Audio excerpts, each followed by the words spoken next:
Bonjour et bienvenue dans les émissions de Maïti, le temps d'un thé. Une question et une réponse.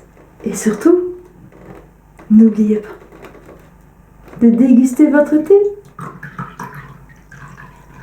ou votre café. Aujourd'hui, une bien grande question. Puis-je avoir des rapports sexuels pendant la grossesse ?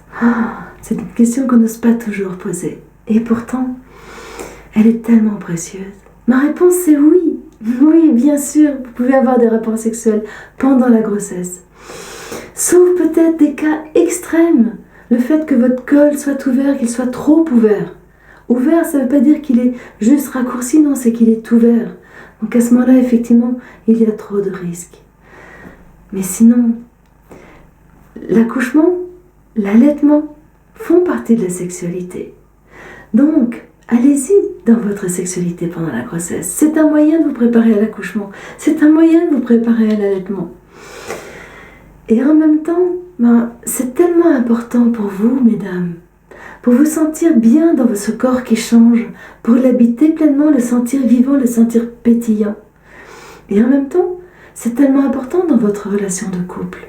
Que vous soyez en couple avec un homme, avec une femme, peu importe, pour nourrir cette relation, pour qu'effectivement, vous puissiez vivre cet événement de la grossesse, de la gestation, jusque dans votre intimité à deux. Et parfois, ce n'est pas facile pour votre partenaire d'avoir des relations sexuelles pendant votre grossesse. Rien ne vous empêche d'en avoir de vous à vous.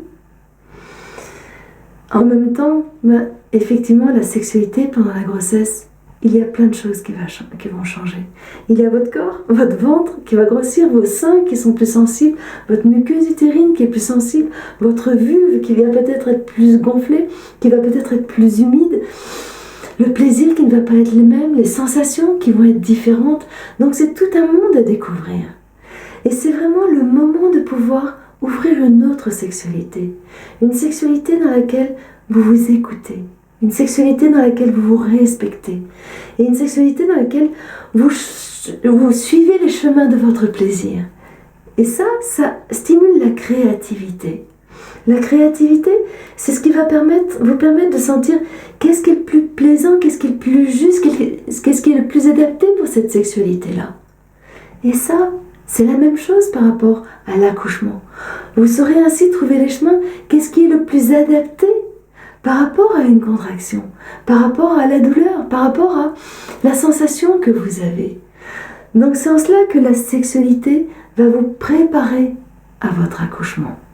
Et en même temps, comme après l'accouchement, il y a toute une période où la sexualité est en suspension. Parce que vous n'avez juste pas envie. Et que des fois, le compagnon ou la compagne est impatient. Donc le fait d'avoir une sexualité pendant la grossesse, ça permet de limiter ce temps de suspension.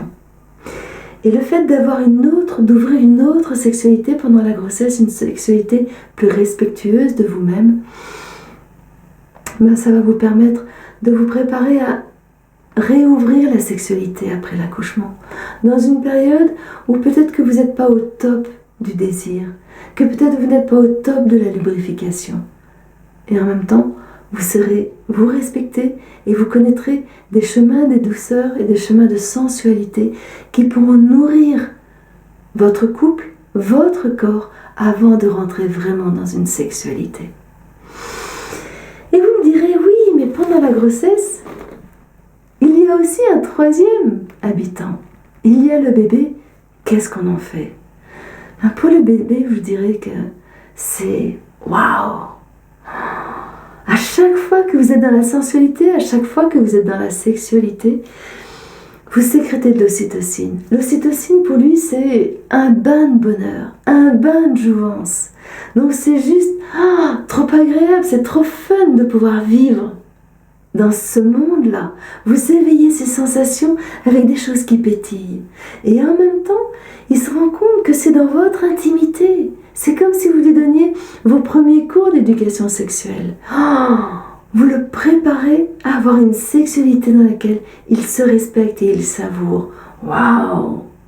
C'est génial comme école. Et ça, c'est important de le partager avec votre compagnon parce que des fois, il a peur de le cogner. Bien sûr, en vous pénétrant, il va rencontrer des choses qui ne sont pas habituelles. Il va rencontrer des fois, en fin de grossesse, il peut toucher la tête du bébé, pas directement au travers de l'utérus. Comment est-ce qu'il peut y aller tout doux et sentir qu'il caresse en même temps son enfant, très doucement. Et c'est très simple. L'enfant fait intégralement partie de vous à ce moment-là, même s'il est différent. Et il est né de là. C'est ça qu'il a attiré à l'intérieur de vous. Et il est tout à fait prêt à partager ça.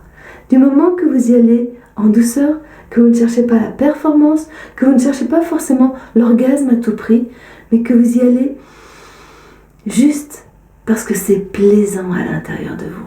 Alors, peut-être qu'il y aura des choses qui vont vous inquiéter. Peut-être qu'effectivement, vous n'allez pas savoir que faire des contractions qui vont être quelque part déclenchées par votre orgasme.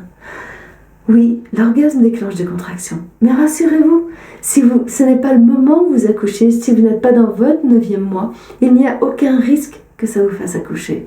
C'est juste, profitez-en, vous découvrez qu'est-ce que c'est que des contractions.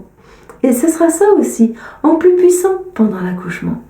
En revanche, si effectivement c'est dans votre 9e mois, ou éventuellement si vous avez dépassé votre terme, le fait d'avoir un orgasme peut effectivement déclencher les choses. Et waouh, c'est une belle manière de déclencher les choses. Peut-être aussi, dans ce qui peut vous inquiéter, c'est qu'après un rapport, vous pouvez avoir des petites pertes brunes ou des petites pertes de sang. Elles sont légères, c'est simplement parce que votre col est sensible au toucher et que du coup il va peut-être saignoter un tout petit peu. Ne vous inquiétez pas, c'est juste parce que votre col a été touché par le sexe de votre compagnon, qu'il a effectivement réagi, mais ça ne l'a pas blessé. Cette sexualité que vous avez la chance de pouvoir ouvrir pendant la grossesse, avec plus de respect, plus de créativité, plus de douceur, c'est ce que j'appelle la sexualité de vie. Et ça, si vous n'êtes pas familière de ce mot-là, de cette expression-là, je vous invite éventuellement à aller voir la vidéo que j'ai faite avec mon compagnon, Fabien, à l'occasion du sommet de la sexualité de vie, et qui explique la différence entre sexualité de vie et sexualité de survie. Et ce qui est très précieux, c'est que la grossesse, par ces changements, vous invite à ouvrir cette autre sexualité. Et que c'est cette autre sexualité qui va vous donner envie de retrouver la sexualité après l'accouchement. Et quand vous aurez goûté à cette sexualité-là, vous n'aurez pas envie de retourner dans l'autre sexualité. Et même votre compagnon sera, même s'il pourra peut-être être un petit peu perdu au départ, il va trouver beaucoup de joie, beaucoup de plaisir et une autre dimension. Et en même temps, si jamais vous le souhaitez, j'ai aussi proposé 6 méditations, un petit produit que j'appelle Intimité de femme, pour que vous osiez aller vers votre sensualité et avec des manières qui sont bien à vous. Et en même temps, vous vous rendrez compte que dans les petits exercices que je donne, il y a des exercices qui vont permettre que vous soyez plus vivante dans votre sexe. Et ça, pendant la grossesse, c'est juste très important d'être vivante dans votre sexe. Parce que c'est ça qui va vous permettre de l'habiter. Et c'est au travers de votre sexe qu'à un moment donné, vous allez mettre au monde votre enfant. Et plus vous allez savoir le savourer, l'activer, plus ça sera simple de pouvoir mettre au monde votre enfant. Donc, vous voyez, la sexualité pendant la grossesse, c'est vraiment un temps privilégié. En revanche, ça va vous demander de trouver de nouveaux chemins de créativité et surtout de savourer ce qui pétille, comme le fait de savourer ce thé. Belles expérimentations à vous.